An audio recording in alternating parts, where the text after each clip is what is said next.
everyone, welcome to my channel. So let's start with today's video. Today I am going to teach you about the characterization of genetic material.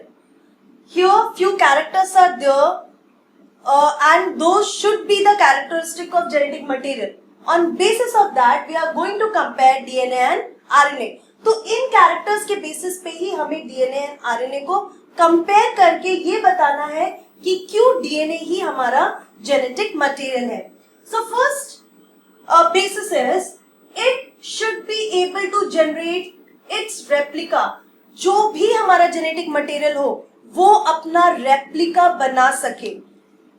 Replica को अगर मैं simple language में बोलूं तो replication कर सके. Fine. सो अगर हम इस बेसिस पे दोनों को कंपेयर करें तो ये भी रेप्लिकेशन कर सकता है और ये भी रेप्लिकेशन कर सकता है. Second, it should be chemically and structurally stable.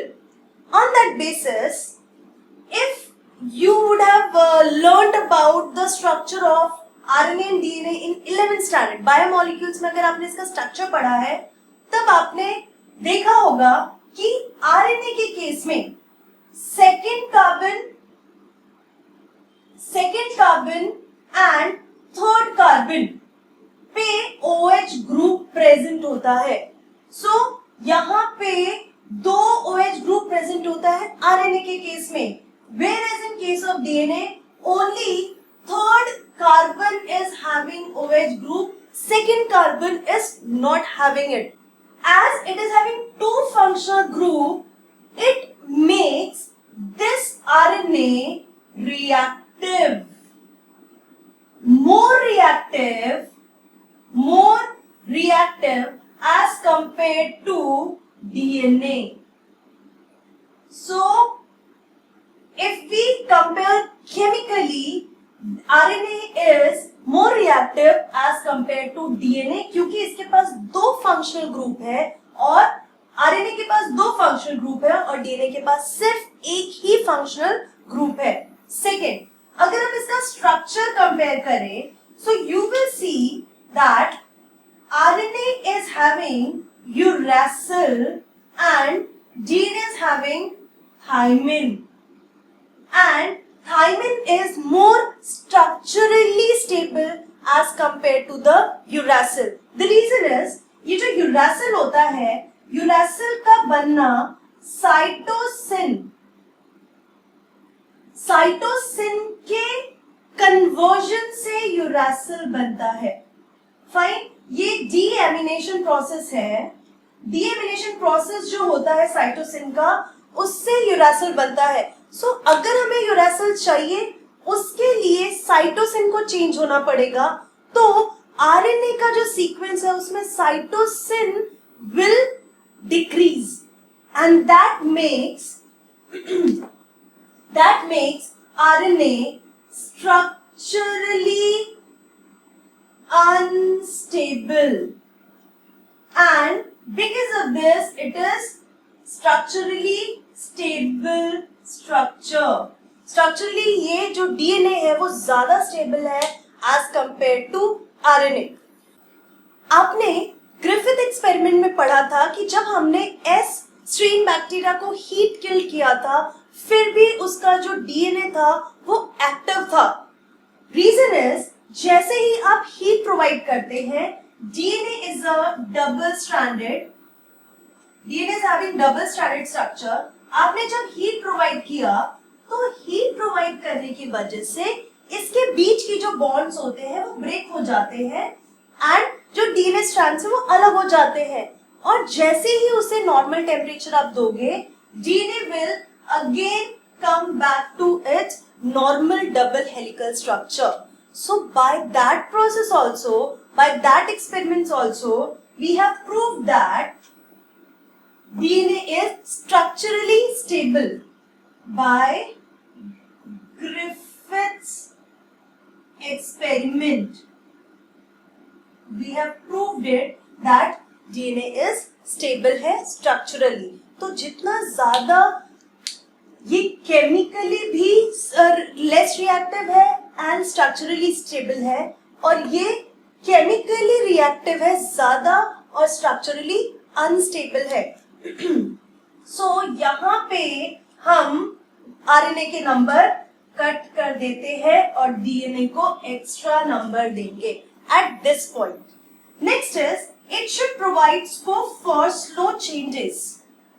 If you remember, मैंने यहाँ पे एक चीज बताई थी कि साइटोसिन चेंज होता है यूरेसिल में।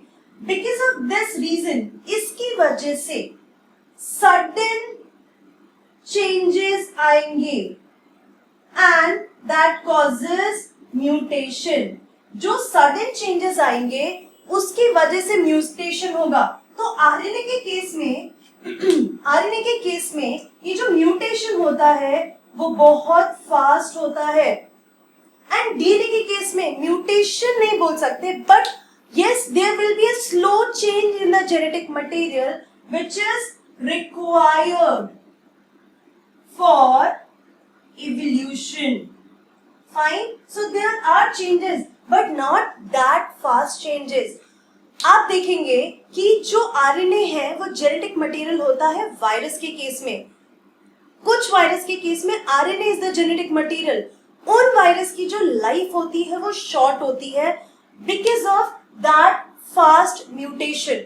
और यही अगर बहुत फास्ट एंड क्विक म्यूटेशंस हुए हाई ऑर्गेनिजम्स में, it is not good for their life. They will not be able to survive for long. That is why we consider in this case also we consider that यहाँ पे ज्यादा mutation होगा, यहाँ पे slow mutation होगा। Last, it should express itself in the form of Mendelian character. In that case, both are fine. So, in all aspects, if we consider, then DNA is more stable and less reactive, whereas RNA is less stable and more reactive, and that gives a platform for fast mutation, and here it will be slow mutation. So on that basis we consider DNA as the genetic material. हाँ, ये सारे characters को compare करने के बाद हम DNA को genetic material के लिए फुल मार्क्स देते हैं। देन अगर हम बात करते हैं कि जो आरएनए है, आरएनए अगर कहीं पे भी ट्रांसपोर्ट करना है, ट्रांसफर करना है जेनेटिक मटेरियल को, तो क्विक ट्रांसपोर्ट करता है। बट अगर किसी भी जेनेटिक इंफॉर्मेशन को स्टोर करने की बात होती है, सो स्टोर करने की बात होगी तो डीएनए इज बेस्ट, और अगर ट्रांसपोर्ट करना है सो आरएनए इज बेस्ट। बिकॉज ये जो आरएनए है, एक और चीज है, आपको पता है आरएनए जो है वो प्रोटीन सिंथेसिस करता है साइटोप्लाज्म में, but DNA is depending on RNA for protein synthesis. DNA को पहले क्या करना पड़ेगा?